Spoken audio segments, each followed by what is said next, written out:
All right, this one's for the boys, so if you're not a boy, just keep scrolling. Here's how to get into a girl's head. And just a little disclaimer, some of these are a little bit toxic, so do them at your own risk. Our first one is for the astrology girls. If you know this girl is into astrology and like signs and all that stuff, then only reply to her text messages at like 1:11 or like 2:22, like times that have all the same number in it. You will get into her mind and she will think you're like her soulmate and that she manifested you. This leaves an imprint on her. Number 2, when you're with your friend, snap her a picture and say, "Send me a good pic of you. I told my friend you were cute." She will get inside her own mind that she has to live up to your expectations of how good she looks. And once she tries really hard to send a good pic back, don't send anything and just send a pic of you and your friend back. You will have gotten inside her mind. And number 3, before you go to bed, say her name in the chats and nothing else.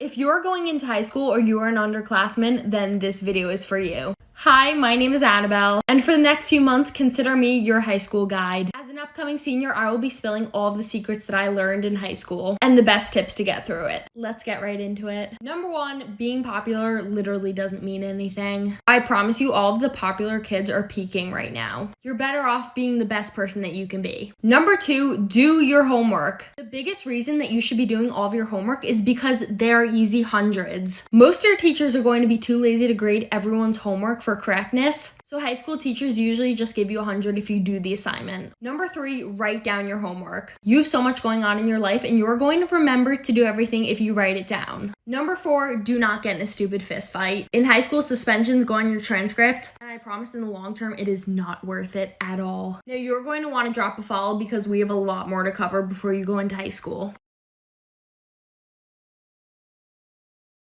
If you're not yet in high school or you're an underclassman, then this video is for you. Hi, my name is Annabelle and I'm an upcoming senior. And for the next few months, I'm going to be giving you all of the tips and tricks to get through high school. Now, let's get right into it. Number 1, get the idea that high school is so scary out of your head. As somebody who has been through middle school and most of high school, I can confidently say that the teachers in high school are 10 times more chill than the teachers in middle school. With that being said though, make sure you make a good first impression on the first day of school with those teachers. And that brings me to number 2, kiss up to your teachers, especially in the subjects that you're bad at. I cannot even tell you how many times a teacher during a test has given me the answer simply because they like me. And this happens with a lot of other people too. Number 3, do not give out your English assignments, meaning don't let other people copy them. High schoolers don't reword your work, so the teacher will know that you gave your answers to somebody else and you'll get in trouble. Now for more, you're going to want to drop a follow because we have a lot of work to do.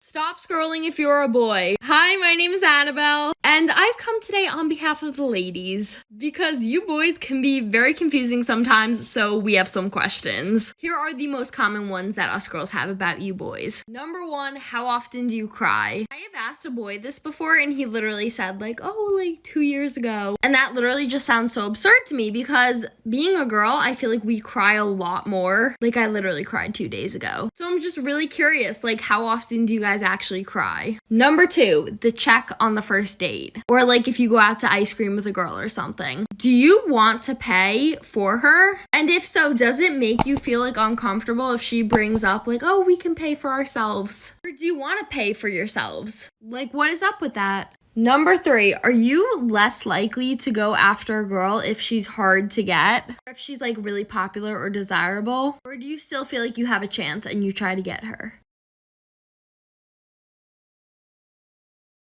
This video is for everybody who struggles to keep a conversation over text. So if you're not them, just keep scrolling. I've discovered the number 1 tip to keep a conversation going when it's about to die. Here's what you're going to do, and it's really simple. Don't reply to their last message until the next morning. That way it gives them a break from talking to you. Absence makes the heart grow fonder. And then you have an excuse to text them the next day. For more tips like this, drop a follow, besties.